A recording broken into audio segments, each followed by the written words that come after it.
3000 or schedule anytime at revivemenshealth.com.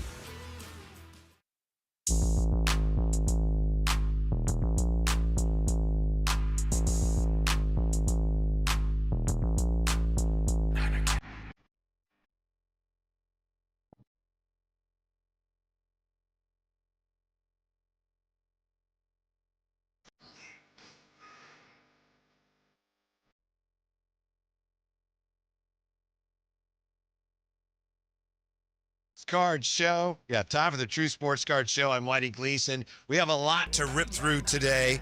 The new Topps basketball cards are on their way. In fact, for those listening in China, they're already here. We have True Sports Cards news and whatnot today, and we'll wrap up another successful Sacramento Autograph and Sports Cards Expo.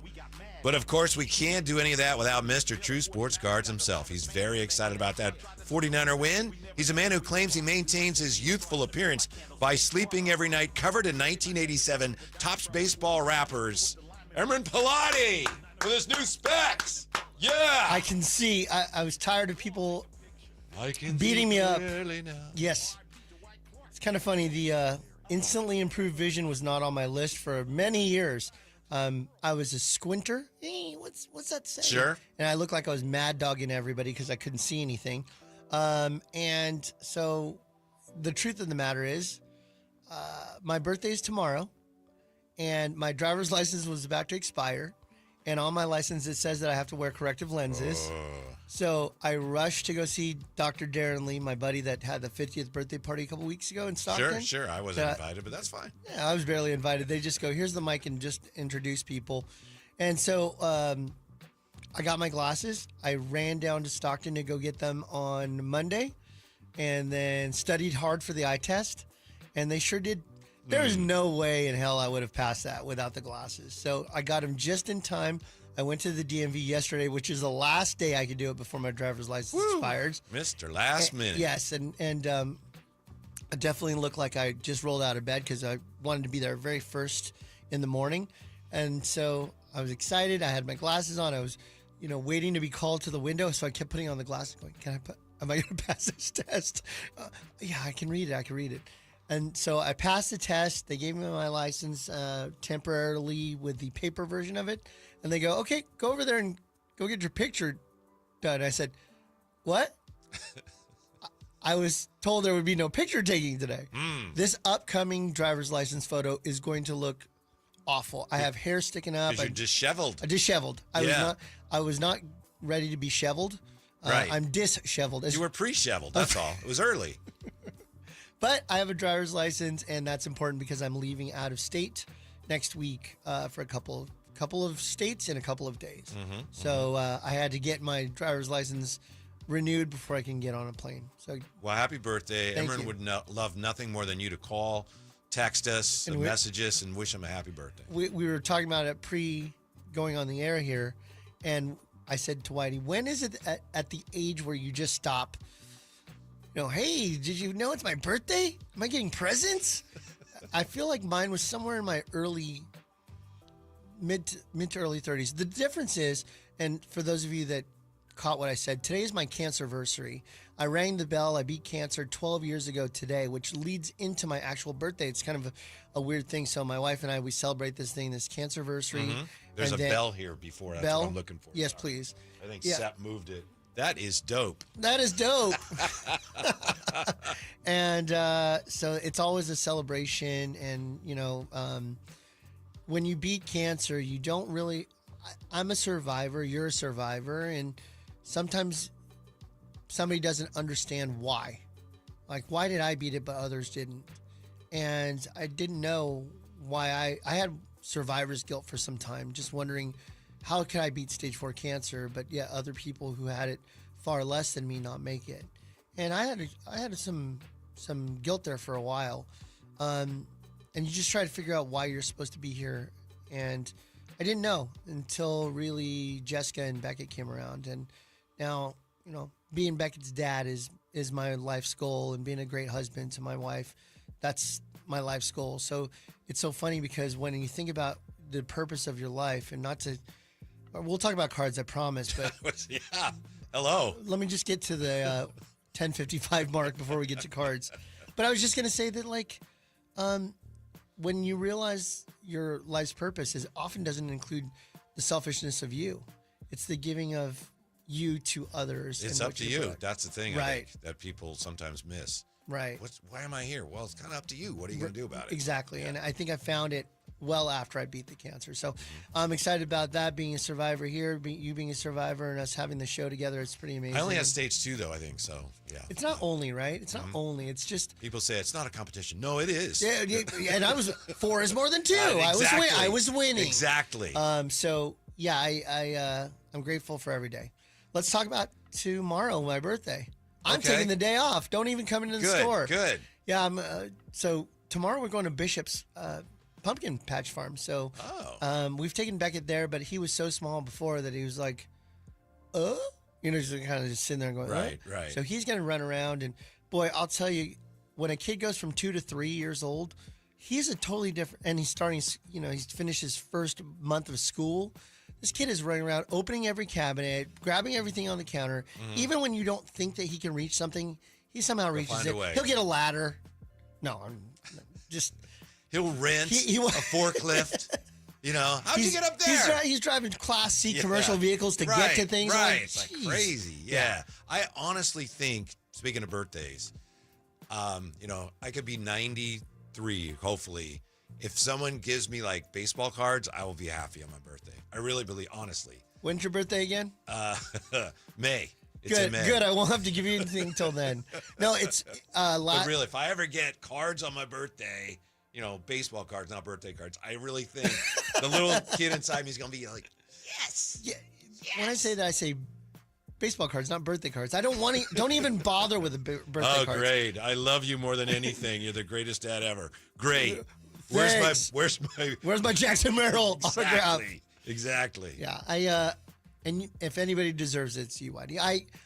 I overslept today, and I fell asleep too early last night, and I was supposed to bring you a full hobby box today of Bowman Chrome baseball. Right. I figured that's okay. I'll get it tomorrow. No, it's Nope. my birthday. I No. won't be there tomorrow. No, sorry.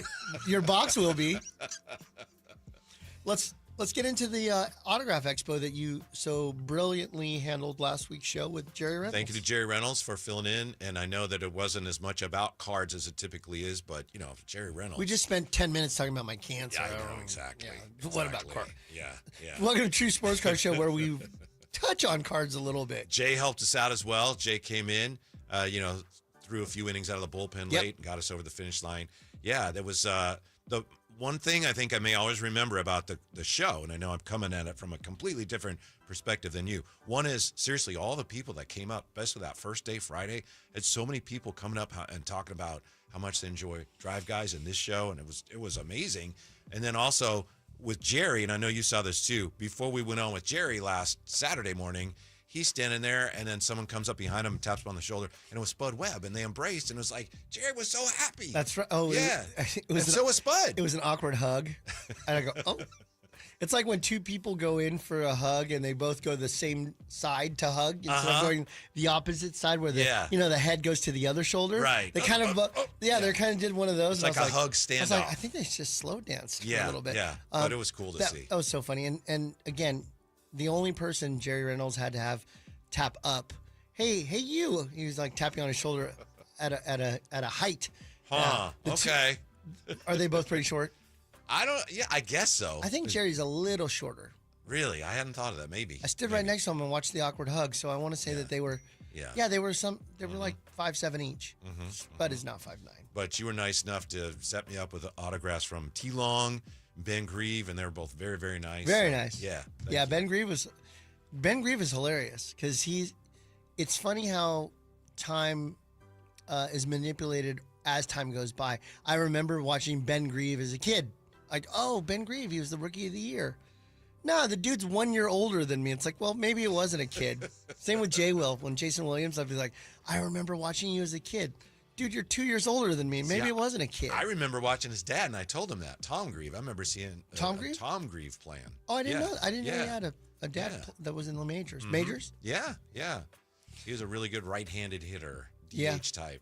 And Ben's a lefty. Yeah. And Ben couldn't have been nicer. And I said, Absolutely. Do you do these very often? He goes, no. I go, well, what do you do? And he goes, not much. And I'm like, thinking to myself, this is a guy, when somebody says not much and they're humble about it, it means I did very well with the money that I earned over my career and I made some smart choices. Yes. Because he's like, yeah, we live in the Dallas area and, my kids are, I think they're going to college or they're about college age. And, yeah, I just want to spend more time. I was like, can you show me how to get there? I'm working 22 hours a day. Yeah, so Ben. Dusty, hanging out with Dusty was that was awesome. wild. Yeah, having Dusty Baker. I don't think we've talked about that. Did you talk about it? Yes. We talked about it a little bit last Saturday. Oh, yeah. Dusty Baker, the driver of Bill North. Happened to just walk in with some nachos and going, "Hey guys." It's like, oh. You're the organizer of the show.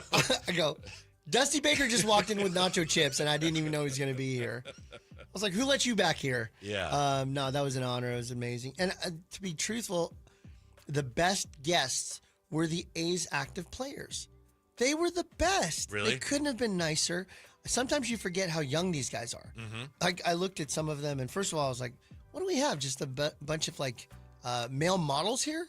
They were all good-looking guys, very fit. I sound like I'm not married to my wife, but I'm saying that they were just like one of those, and they couldn't have been nicer. And it's funny because they all get along, but Willie MacGyver came in. He has a personality. That guy, Willie MacGyver, has you could tell that he's going to have a secondary career either in broadcasting or something. He has this awesome personality. And he was sitting off to the side, and the other guys, Carlos Cortez, Soderstrom, Max Schumann, and Sterner, were sitting all in a group over there. And Willie was sitting off to the side, nothing in his hands, just kind of absorbing the moment. He was signing a few things. He got done early. And I go, hey, you want to sit with your guys? He goes, no, I'm good. It's like, wow. Well, he's a catcher, I guess. Maybe he doesn't want to, he doesn't want to be around him, or I don't know what it is. But it was just so funny. It wasn't negative. He was just like, nah, I'm cool sitting here with nothing in my hands, just hanging out. Before we get into all the things we need to get into, and we already got into some of them, do you have time for 2 quick questions? It's already popped up here. Sure. Yeah. Where's it coming from for a radio listener only? By the way, Peg Junk says, pour one out for Kyle Draper. This is on the YouTube chat. Chat. Let's see. Logical Raptors fanatic. First day of the divisional series. Do people buy more during the playoffs? Yes. Really? They do, yeah. I think we saw a surge of Aaron Judge sales, an increase in value after the Red Sox lost. So I think people were kind of waiting with bated breath. If you've been around for a while, do you remember Dirk Nowitzki won MVP but was ousted in the first round of the playoffs? Yeah, ousted in the first round. We believe Warriors, yeah. That's an example of making an investment in a guy and then having them eliminated out of sight, out of mind. Ohtani has been at the forefront of this series, and he's clearly going to win the MVP. I think if Judge was the running away MVP, they would be more apt to invest in him even before the win against the Red Sox. But might be Cal Raleigh. Yeah, that's the point. With Raleigh being there, it's not as Tigers, it's not as a black and white as Ohtani getting the MVP is. So I would say that they sometimes will wait, and not only that, but the wild card, best out of 5 or best out of 3, excuse me, right? Best out of 3. Anything can happen. Crazy intensity. Yeah, they used to have the 1-game playoff. Do you remember that? I do. That was even more wild. So you bust your butts the entire year. You play 162 games, and it comes down to 1 game whether or not you continue. Yeah. And you're just like, that doesn't seem right. I'm kind of glad they changed that. Yeah, I'm glad they did that too. But even best out of 3 seems very It pitch away from something happening in one direction or another. Your Padres, as an example, with that strike, that's why I don't like baseball anymore. I've given up completely. I usually need a week or two when the Padres are eliminated. I think as a team moves past the divisional series and into the league championship, that's when you start to see some serious investing. I expect the Dodgers, as much as I hate them because I'm a Giants fan, is going to go into the World Series. I think it's a safe investment for Ohtani right now. And then other people had asked me during the week during the shop, with this being Kershaw's last year, is a good investment. I don't really like investing in pitchers unless you have an iconic pitcher like a Nolan Ryan or even the very best. You can see that they're just not getting the juice that they should. Verlander's a first ballot Hall of Famer. The guy, you couldn't sell a Verlander very well right now at all. So I would just say if it's about investing, stick to your frontal cortex of your brain, guys, like Ohtani, like Judge. One more comment here before we get to it. You were talking about the intensity of the short series. My father's uncle, his name was Bill Posdeld. He was the A's pitching coach when they won in 72, from the time they got her in 68 through 72. And he told my dad that first round used to be, it was like you had one playoff round in the World Series, and the first round was best of 5. And he told my dad that best of 5 was so intense. He said it's almost like a relief when you get to the World Series because it's best of 7. Give you a little breathing. So now you have that best of 3, so it's really ratchet. Yeah, and you think about how managers have to change their game plans. It's like, well, we had Kershaw that was lined up for Game 3, but we're down 1-0. Maybe we have Kershaw pitch Game 2 because 2 and we're out. Yeah. So we need to change the strategy. Or maybe they're pulling a guy after 2 innings because they can't let him get racked because they're trying to save for a guy for tomorrow. Strategy. And I think, if I'm not mistaken, that all 3 games of the best of 3 series are played in the home team. They don't go right. So like the Red Sox were always going to play the team with Yankees. a better record is home for all 3 games. 3 if necessary. Which I think is, it's kind of fair. yeah, it is. It really kind of, I mean, any ball can bounce any way, and then all of a sudden you've lost. But at least you're doing it in front of your home crowd, and you've earned that because of positioning. Yeah, and let me know where you got your glasses because I want to send that to the home plate umpire in Game 3 in Chicago. AC says this is the final month for Panini NBA releases. I am looking forward to Topps flagship basketball next month. Next month?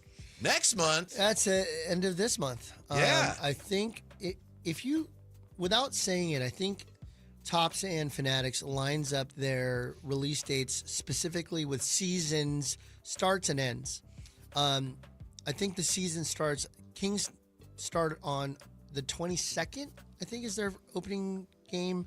I think in Phoenix. Don't think that's quite correct. Or 24th. No, it's 22nd. Okay. You'll look it up. If only we had a machine in front of us that we could look things up. I know that I'm going to the home game with Beckett and Jess against the Jazz. That's going to be Friday. And then they play the Lakers on the 26th at home as well. So that's going to be a tough ticket.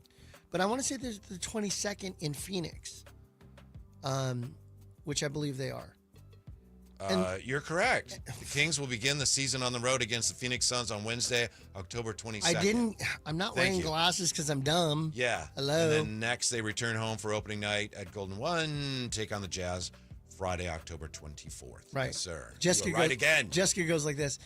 You know how Beckett is getting into the night as far as being tired? Can't we just go to the first Sunday game that starts a little earlier? I go, yeah, I'll go to the Lakers game. I'm sure that those tickets will be cheap.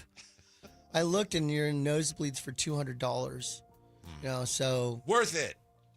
Now that I have glasses, I can sit outside and see what's going on. That's right. I'd be in the front row going, who's that? Yes. That's Malik Monk. Oh, okay. Oh, that's what he looks That's like. what he looks like. I'm excited about sports season right now. You got the baseballs and an exciting You're going time of year. bonkers over your 49ers. Oh, the 49ers game on a Thursday night. Jessica went out with her girlfriend, so I had Beckett, and I'm just sitting there watching the game, and I'm like, look, Beckett, the guy Pinheiro can kick a field goal. There goes Pinheiro. It was amazing. Yeah. And just the excitement of that game, the fact that it went into overtime, I was excited to see the Rams get the ball back with 1:02 left, and then think like, all right, can the Niners stop them? They did with a field goal, but what an exciting game. That's the kind of game that tests your mettle and makes sure that you're good. And I got to tell you, man. It tests the mettle of a fan, too. Oh, my goodness. Those ups and downs and, twists and turns. And I would just say, if I could say something that makes me happy is a great redemption story, and Mac Jones is living it right now. That guy, it's so interesting. If you Google or if you YouTube Matthew Stafford mic'd up, there was a moment about 10 years ago where he was, I think maybe he was a rookie. It might have been even longer than that.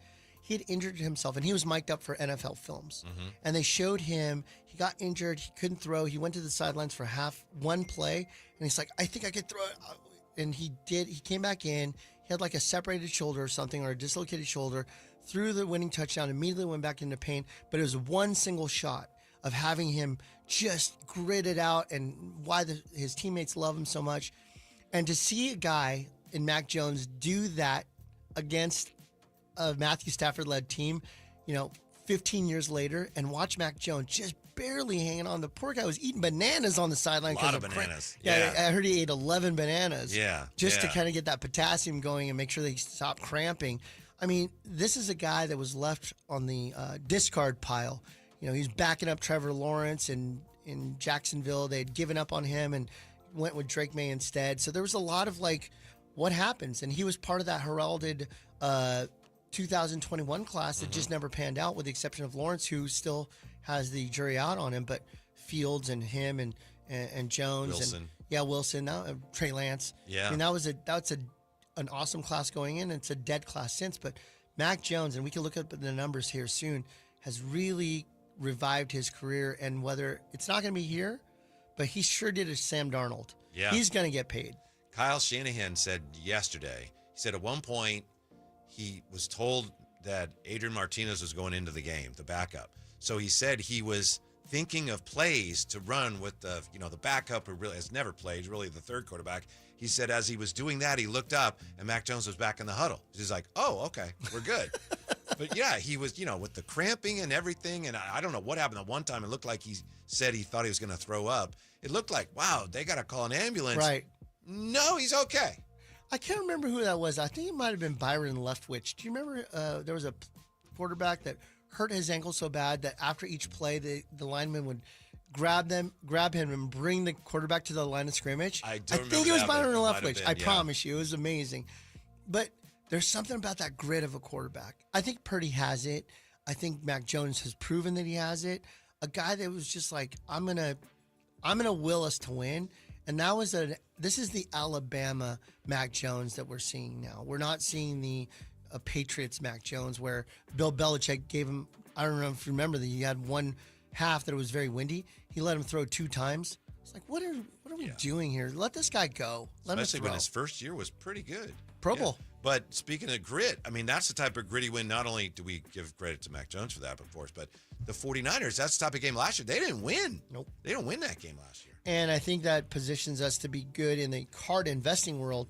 Don't give up on Purdy. He's the guy. Don't dump your Purdy's. Leftwich was the guy, and it was a broken gue, by the way. So incredible. I remember that. I was like, lineman on each side. He's got arm on both of them, and they were like lifting him to the next line of scrimmage. It was insane. I was like, this is amazing. You're on fire today with your references. The glasses. Yeah. If you look, if you're watching on YouTube, I'm not even referencing anything on the computer. This is all off top of my dome. Who's that guy in there with Whitey? What happened to the card guy? This guy seems more smart. I just said more smart. Is it smarter? What a dummy. I'm gooder at this. Before we continue, I want to make sure that we acknowledge yesterday's news. Your partner on the Drive, guys, Kyle Draper, has stepped down. He's stepping down to focus on his Kings requirements and duties, and you can speak a little bit more on that. Spend a little time on it, but not too much time on it. Okay, I think it was very hard for him, and it's something that's kind of been in the works for a while, and everyone was trying to figure out a way to keep him on the show. The best we could do is to keep him on the show here and there. So he's going to be popping on and doing stuff with us. We hope a lot, but he just wasn't able to do this every day anymore. And I know for a fact it was difficult for him. So yesterday was the last day, and I want to thank everyone that called in, and you were one of the people and helped us send him off in fashion. Although, again, he's not going away, and we'll still see him. And if you're a Kings fan, you'll see him on TV all the time. We will hear him on the show, just not every day anymore. I'll say this because this is my own personal opinion. I wish that he was calling every game. I love his play-by-play style. I love the jump out of your seat Draper. Not the Mark Jones. I mean, he's a national broadcaster, incredible guy. But I'm just thinking for me as a listener, as a viewer, as a homer, I just love my broadcaster to jump out of their seat the same way that I would if I was just calling the game myself. I'd probably forget to call the game and just start screaming. And Kyle hits that line to where he's like, he's almost going to jump out and just go, yeah, boy, that's my guy. Like, you can't do that when you're doing the play-by-play call. But he's like always on the brink of that because he's just one of those guys that just loves his team, and his team is now acclimated to be the Kings. And even though he is a Celtics and Philly guy, he loves he loves his Lakers. I apologize. He loves the Lakers. I didn't say that. I think that was a long time ago. But I will tell you this. It's also, you've never negotiated with Mark Jones over the price of a 1971 Jerry West card, right? As you're talking to him, and you're like, I'm talking to Drapes. I'm like, yeah, Drapes, what do you think about the Kings when we're doing Drive Guys, 3 of us? And I'll go, what do you think about the Kings X, Y, Z? He goes, anyways, let me ask you this.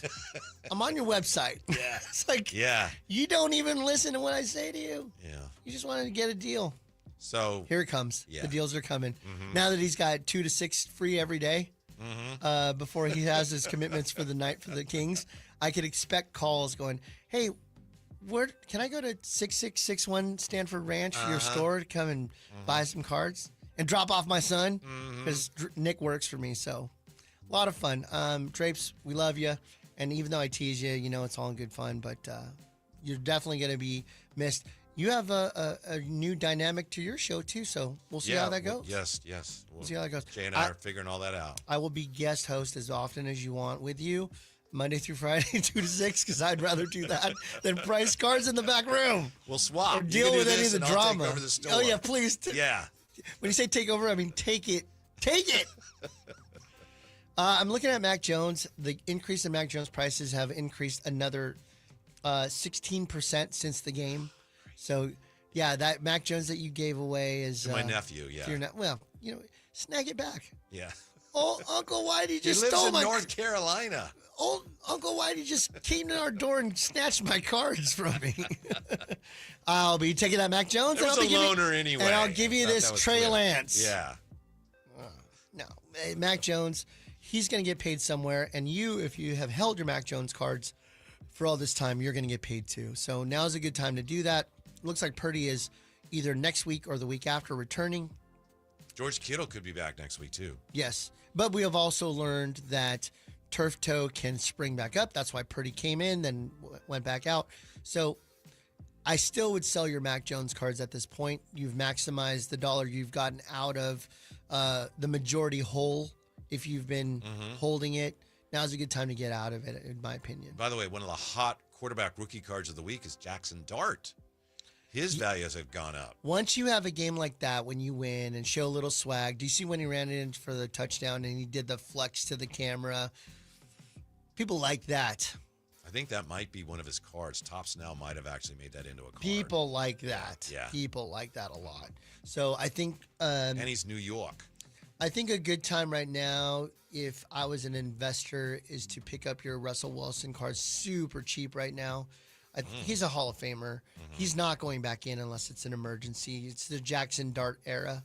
So I think if you could, I like investing in 2 things: guys on a meteoric rise, and guys that are now have secured their legacy, and you could get them very inexpensively. Somebody was saying on Thursday Night Football a couple weeks ago that, Tony Gonzalez was saying it, that Russell Wilson may have played his way out of the Hall of Fame. I don't think so. I don't know if he has. I don't even know if you can do that. No, I think the Super Bowl win gets him in. You know what I mean? That and he should have had 2. Yeah. If they didn't throw that stupid. Yeah, but who threw that stupid? It wasn't his call. It was Carroll's call. He still threw it. I think it was the coordinator. Is that Darren Bevel? Yeah. But anyway. Nobody thinks about Darren Bevel anymore. They think about Marshawn Lynch going, what the hell are we doing? Right. Yeah, he would have 2 Super Bowls if it wasn't for a stupid play. So, but yeah, I think the Super Bowl cements him.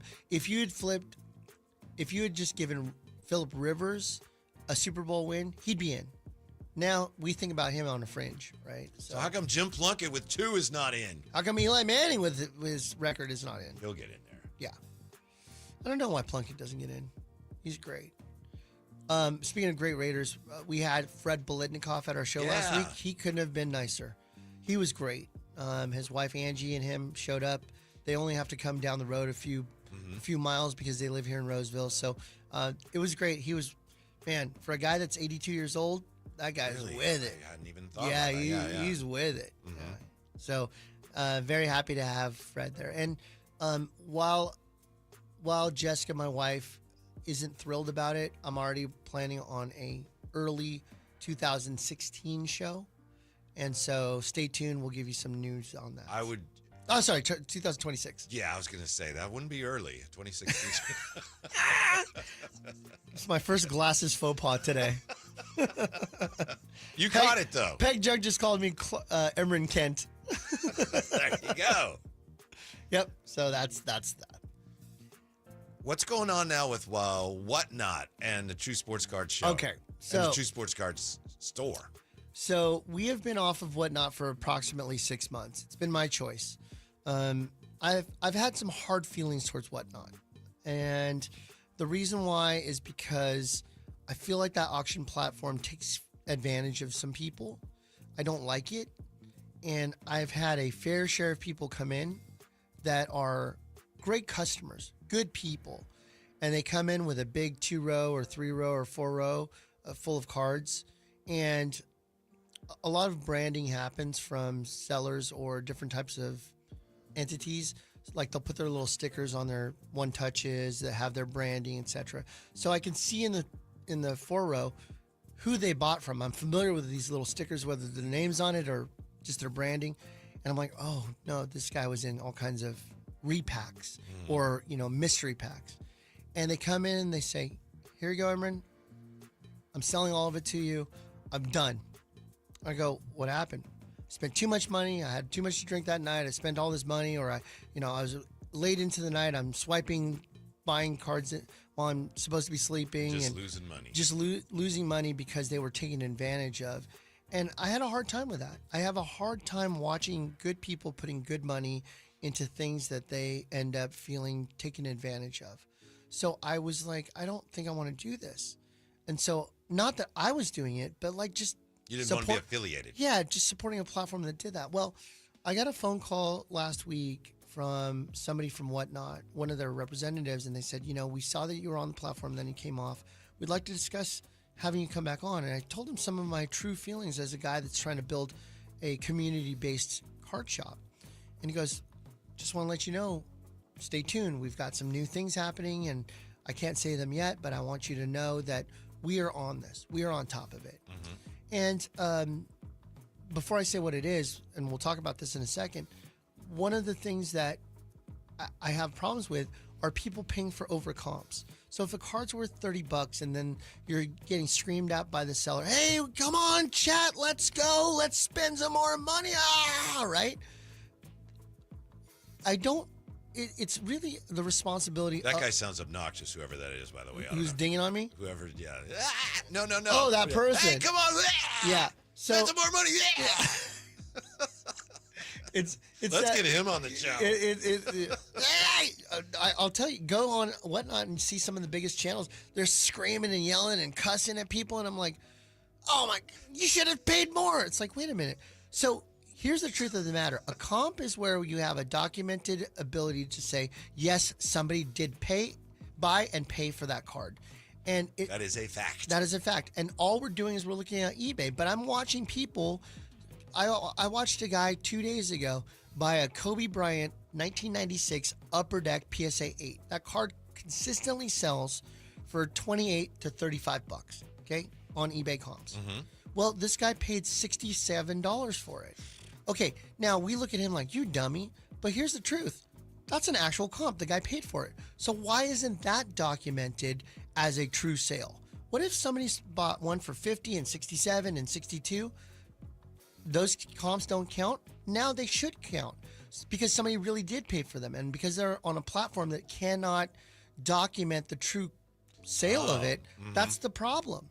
Because then when somebody comes to me and says, hey, can you buy this from me? And I go, sure. I look at the comps at $35, and then I have to work a percentage below that in order for it to make sense for me. They're like, well, I paid $62. And I go, why'd you pay $62? I don't know. The guy was yelling at me, and I had 3 seconds. I had to make a decision in 3 seconds. Yeah. That's why they do the sudden death, because they don't want you to have the ability to research the card. They want to shut your brain off. Go. Right? Yeah. So all of a sudden you feel this panic, like, I got to swipe. And next thing you know, you're paying $67 for a card that last sold for $35. Again, I understand that somebody might have felt like they overpaid for it, but if you start documenting that the 67 sale happened, now you can use that as a comp and say, look, I'll give you $55 for that card because you bought it for 67 and I have the documentation to be able to sell it for 67. So that's my biggest hardship with Whatnot. Now, what they did was they said, stay tuned. We're starting to clean this thing up. We want more transparency. So on just a couple of days ago, Whatnot announced that they were going to change the repack game forever on Whatnot. Now, for those of you that don't know, repacks are where you bid on a mystery pack, something that you don't know what's inside, and then after the bid closes and you're the winner, they open it and you hope that you made some money or someone has repackaged it. Like you've either thought about dabbling or you have I'm in the dabbled. middle of doing a repack, but I'm doing autographed items because they don't have the fluctuation like cards. Yeah. Right. So like I could pack something into a mystery pack that might be worth $100 a Brock Purdy, and then all of a sudden you buy it 2 weeks from now when he's down and the card has gone down 20% in value. You're screaming and yelling. Memorabilia doesn't have that fluctuation as much. So I'm doing memorabilia mystery boxes because I can have them not be as different. volatile. Yeah. So what they have is they have what's called a floor and they have a ceiling. This is the best card you can get. It's valued at $2,000, and the worst card you can get is $20. So when you see something like that, it's like, well, what am I willing to bid for? So when you see a pack that consistently sells on bids for between $100 and $125, your hope is, can I get my money back at least? Mm-hmm. And 9 out of 10 times, and in some of these former repackers or these current repackers, 19 out of 20 times you're losing because they have to have the margin to be able to put the $2,000 card in there. So they've got to have a bunch of $20 cards in there. And what Whatnot has said now is no more. Starting November 3rd, we need you to have transparency of what's in your packs. We need the totality of packs that you're creating. We need to know what the checklist looks like. And I have a feeling that they're going to monitor. They didn't say this, but that's just my gut feeling, that they're going to monitor and say, when you say that you have a 1952 Mickey Mantle in there, you better have a Mickey Mantle in there at some point, right? And I just feel like Whatnot is realizing that although they are gaining, and when the true numbers is that they're gaining 13,000 new users every week on the platform in the collectible space. 13,000. But how many are leaving and deleting the app? They can't measure that. But I could tell you it's a significant portion because I see it and I talk to people. I go in there. I'm tired of buying these cards. Buy them all for me. I'm out. So and again, that hurts my heart. When are you back on? October 13th at 9 a.m. Write it down. Right. So October 13th, 9 a.m. True Sports Cards is the ID, and I'll be doing the selling and yelling. I promise not to cuss at you. That's not something that I do. I'm going to be as transparent as I can with the cards. It's going to be single card sales, so you'll see the card in front of you. You'll have a chance. I'll explain what the card is, and then I'll hit the timer. I've been approached about some involvement. Out of my people are talking. You and me? Yeah. Oh, your representation and I. Right. I just have to hire somebody. Well, it's Kyle Draper, and he goes, hey, man, how about 1 shekel for Whitey while I get 3 shekels for me? I used to actually have an agent, for lack of a better term, and he also formerly was an agent for Frank Viola. And that's one of the ways this guy convinced me. He's like, why should I let you represent me? I used to represent Frank Viola and Billy Sample and Bill Swift.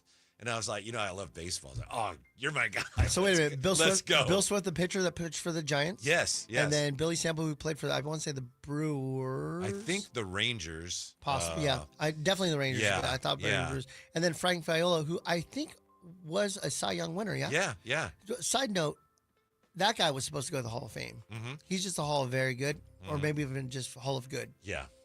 Viola was a late 80s darling. Those Twins, and then he went to the Mets, I believe. Yeah. Oh, is that true? Yeah, he did go to the Mets. You're right. Did you know what? I was looking up stats yesterday just randomly.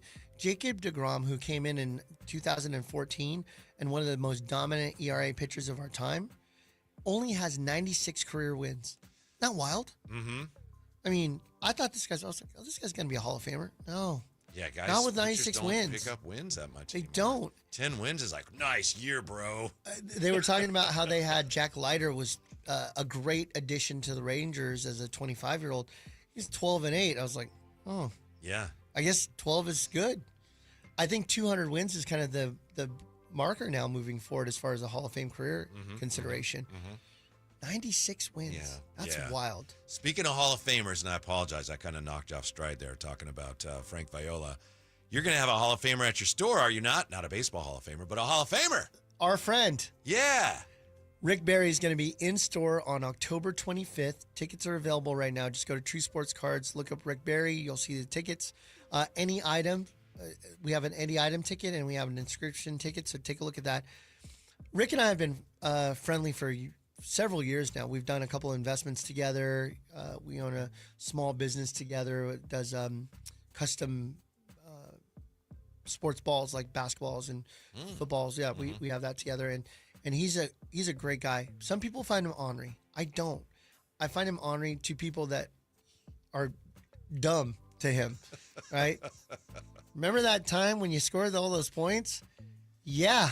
Yeah. I do remember that time. I was there.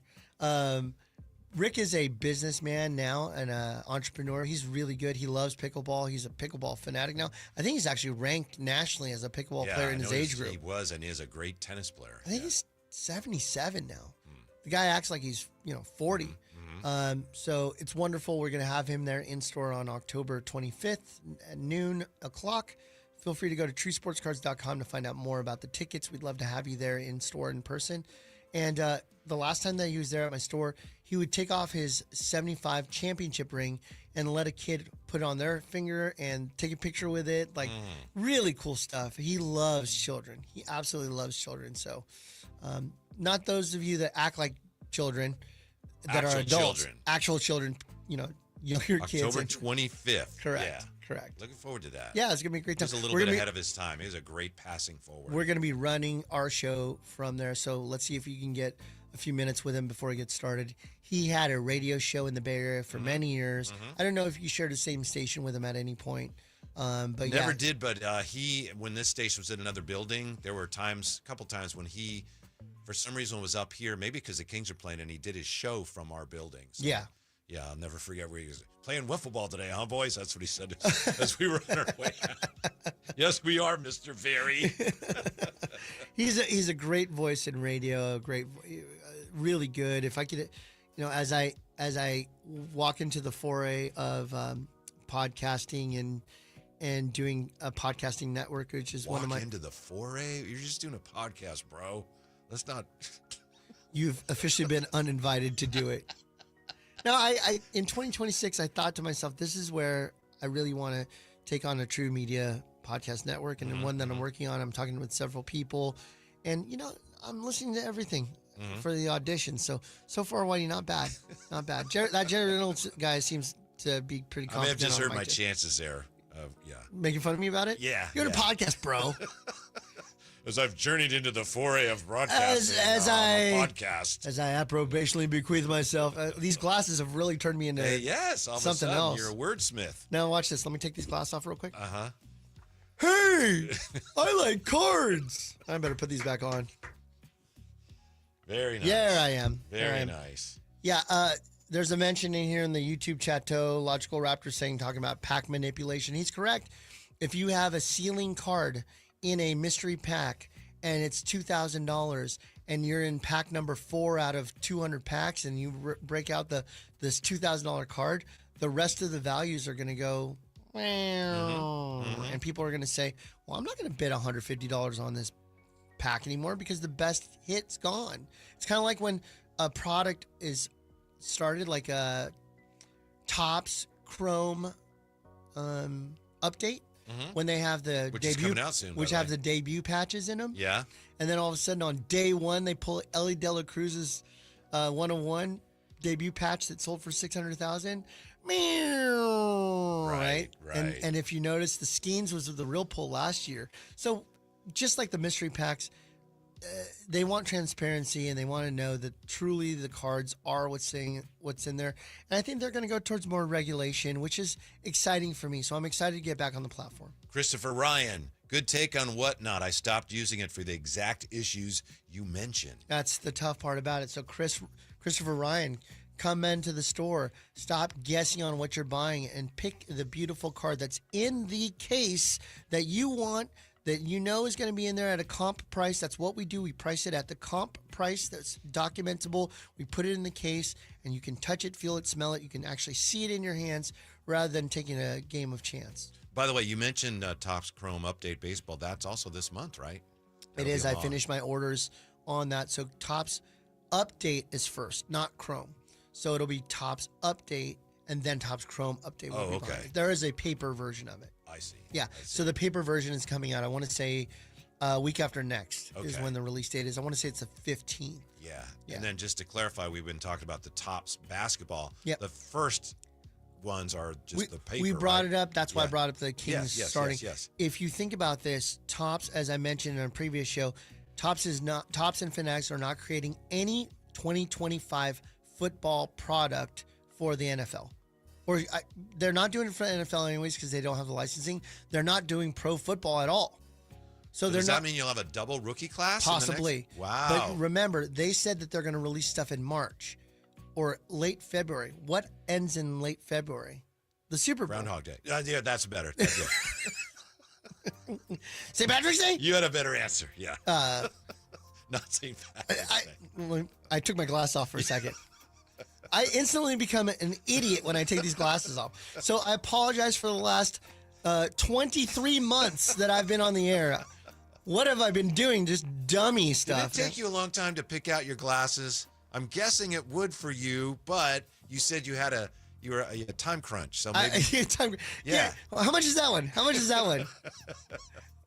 Yeah, it was. 'Cause it can take, depending on your frame of mind, it can take you a long time, right? Most people's like, oh man, I don't know. The part about the glasses is that my eyesight is so bad. Really? Well, I've never seen you wear glasses. That tells you something. I was like, I didn't know he was that old. Then I put my glasses on and I was like, oh yeah, Whitey that's is why old. I always said that you're not getting enough sleep because you're always squinting, but that's really unfair of you. Yes. Now you can see all my pupils. Blind as a bat. Like this. What is going on? Is anybody in this room? Is that like green? I felt that time when you said, hey, Kyle Draper, to me. I thought, something's not right. Something's not right. Sounds all right. His vision's off. Yeah, it's really bad. Anyway, so yes, I think they might do a double class because they casually mentioned it on a town hall, which was the shocking part. Like, they went through 55 minutes of information, and near the end of the town hall, they go, and we're also not doing any 25 product for football. Like, what? Wait, what? So, reason I bring that up is because basketball is coming out the second to last week or the last week of October, as in like 2-3 weeks, which happens to coincide with the season starting. I shouldn't ask this question. I apologize because I should have asked you beforehand. Can I pre-order with you for any basketball stuff? I don't know. I haven't had the solicitation hit me yet as far as how many cases I'm going to get. Okay. So, can you, Whitey? Yes, you can. Well, I mean, can one do it? Logical Raptors fanatic or Peg Junk or whomever. Yeah, it does. I don't know because I don't know how many cases I'm going to have. It is going to be a very hot product because it's been 10 plus years of Topps. I mean, if you think of some of the iconic rookies like LeBron holding the jersey or, Kobe, the Kobe 96. That just hit me because I have a bunch. I collect basketball sets and I have a bunch, and it just hit me today like, oh, Topps. It's Topps again. Think about Topps this. is back. 95 was 30 years ago. 96 was 29 years ago. Guys like me at 48. Oh, these glasses are something else, man. I'm going to wear these all the time. I'm going to start wearing them when I'm driving. I'll get to the place on time. 2020 was 5 years ago. Man, he's good.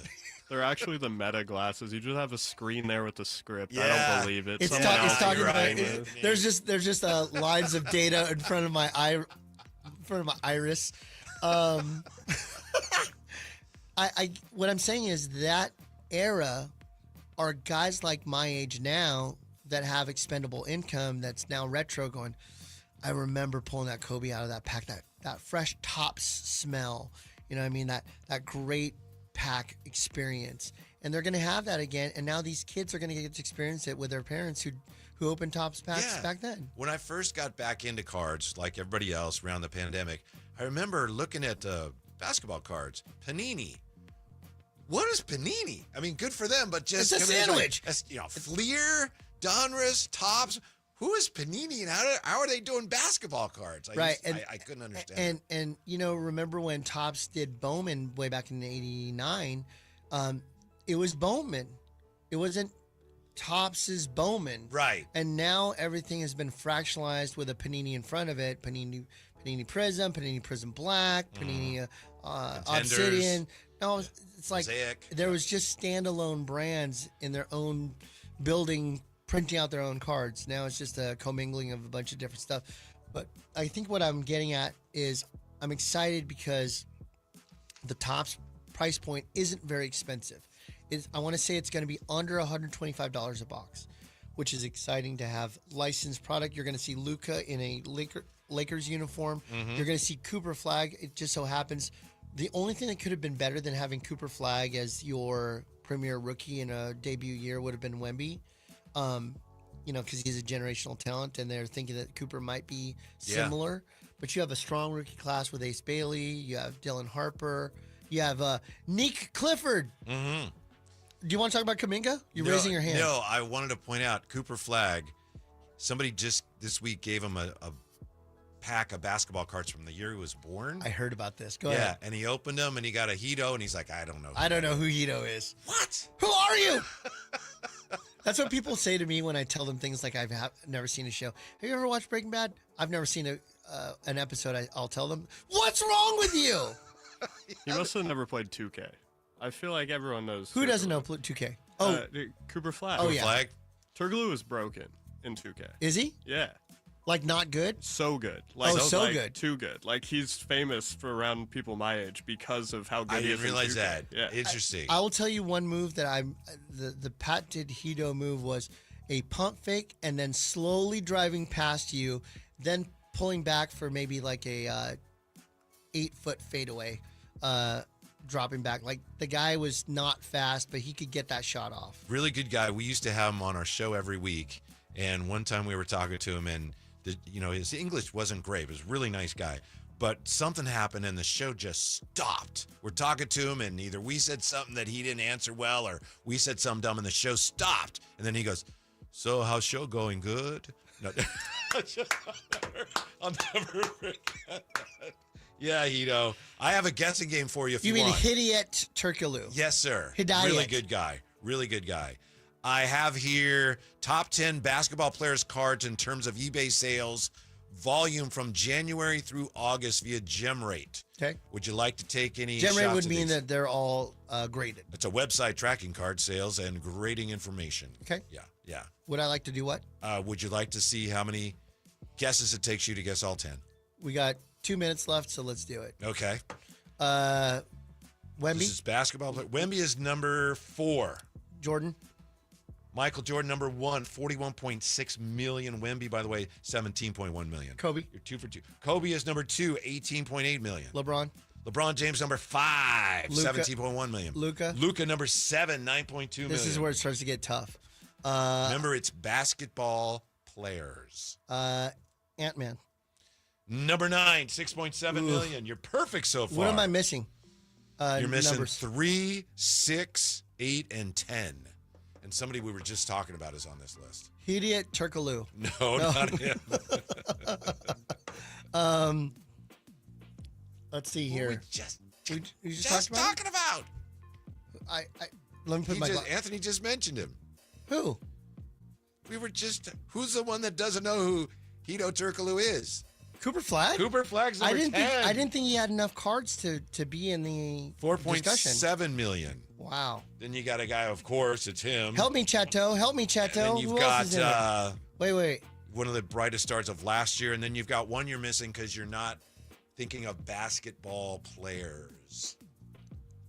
Oh, Caitlin. Caitlin's number 3. Caitlin's got to be in there, yeah. 17.4 million. Okay. I know we got a minute left. Come on, Chateau, help me. Mm-hmm. Somebody. MVP. Shea. Shea is number 8. And then 6, of course. 6, of course, is... Magic Johnson. No, not Magic Johnson. Are you scrolling somewhere? I was going to show you a picture of him. Curry. Steph Curry. There you go. Al Guzman helped me with that one. Thank you, Al. That's it. Hey guys, this has been a fun show because I'm wearing glasses and I'm very intelligent. And it's my birthday tomorrow and it's my Happy cancerversary birthday today. to Imran. So yeah, it's gonna be a good weekend. I can't wait to spend time with my family. The actual card show is over, and nothing like getting through that excitement of a show being done, like planning the next one. So here we go. We'll see you at True Sports Cards, and we'll talk to you next week on the True Sports Card Show. Good job, Anthony. Thanks for being with us. Talking about True Sports Card Store, yeah.